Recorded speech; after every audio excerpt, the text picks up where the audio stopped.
Doctor দিদির জন্য চুল দান করলেন কুচবিহারের দুটি বোন। আজ কুচবিহারের দুটি বোন তাদের মূল্যবান চুল 12 ইঞ্চি চুল দান করে আরজি কর নিয়ে প্রতিবাদ জানাবেন।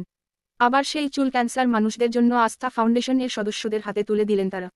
অপূর্বা দেবনাথ, বয়স 28 বছর, বাড়ি ঝিনাইরাঙ্গা। অপর একজন মিলি সরকার, বয়স 25 বছর, তার বাড়ি দেওয়ানহাট এলাকায়। তাদের দীর্ঘদিনের ছিল ক্যান্সার আক্রান্ত মানুষদের জন্য চুল দান করবেন।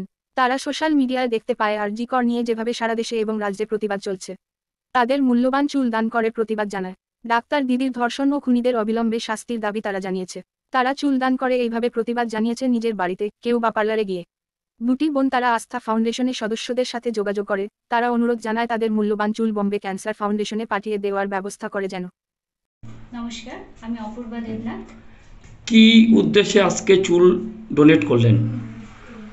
আমি আস্থা ফাউন্ডেশনের দাদাদের ক্যান্সার আক্রান্ত পেশেন্টদের জন্য ডোনেট করলাম। আর তার পাশাপাশি আমাদের রাজ্যে বা আমাদের দেশে ঘটে যাওয়া নির্যাতিতা মেয়েদের উদ্দেশ্যে ডোনেট করলাম। আমরা চাই অবিলম্বে তার এবং তাদের অপরাধীদের শাস্তি হোক। কত ইঞ্চি চুল ডোনেট করলেন? আমি 12 ইঞ্চি চুল ডোনেট করলাম। কতদিন লেগেছিল এই চুল তৈরি করতে? প্রায় 2 বছর। আপনার এই প্রতিবাদটি একটু অন্য ধরনের, কেমন লাগছে আজকের দিনে এই প্রতিবাদ একটু চুল দিয়ে করলেন, কেমন লাগছে? খুব ভালো লাগছে। আপনার নাম? আমি অপূর্বা দেবনাথ। আপনার বাড়ি? আমার বাড়ি চকচকা ঝিনাইরাঙ্গা চৌপতি। স্টুডেন্ট? হ্যাঁ।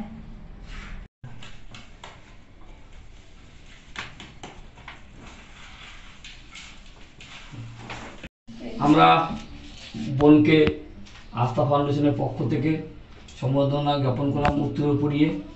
তার সাথে ফুলের তোড়া দিচ্ছি। তার অভিনব উদ্যোগ, আমাদের পক্ষ থেকে একটি মেমেন্টো তুলে দেওয়া হলো। সে তার মূল্যবান চুল আজকে প্রতিবাদের মাধ্যমে, তার সাথে একটি সার্টিফিকেট আমাদের আস্থা ফাউন্ডেশনের পক্ষ থেকে, একটি মিষ্টিমুখ করার জন্য একটি চকলেট। তার মূল্যবান চুল আজকে 12 ইঞ্চি ডোনেট করলো ক্যান্সার আক্রান্ত এবং ডাক্তার বোন যে মারা গিয়েছে তার প্রতিবাদ জানাতে সে চুল ডোনেট করলো।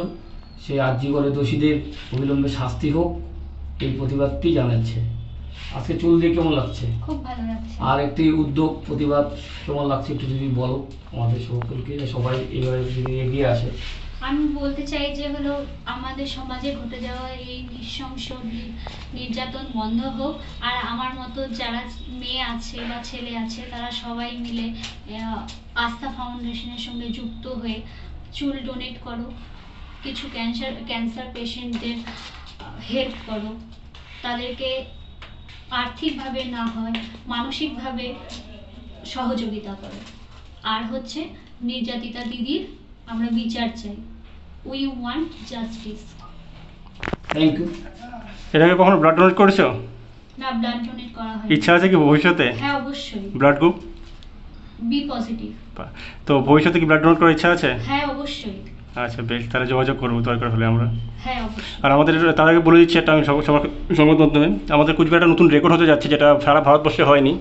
আগামী 22শে সেপ্টেম্বর কুচবিহার সাগরদিঘি শহীদবাগ মঞ্চে একটি রক্তদান শিবির হতে চলেছে, যেখানে 50+ মহিলা রক্তদান করতে চলেছে, যেটা একটা কোনো ক্যাম্পে যেখানে এত পরিমাণ মহিলা একসাথে ব্লাড ডোনেট করেনি। ধন্যবাদ।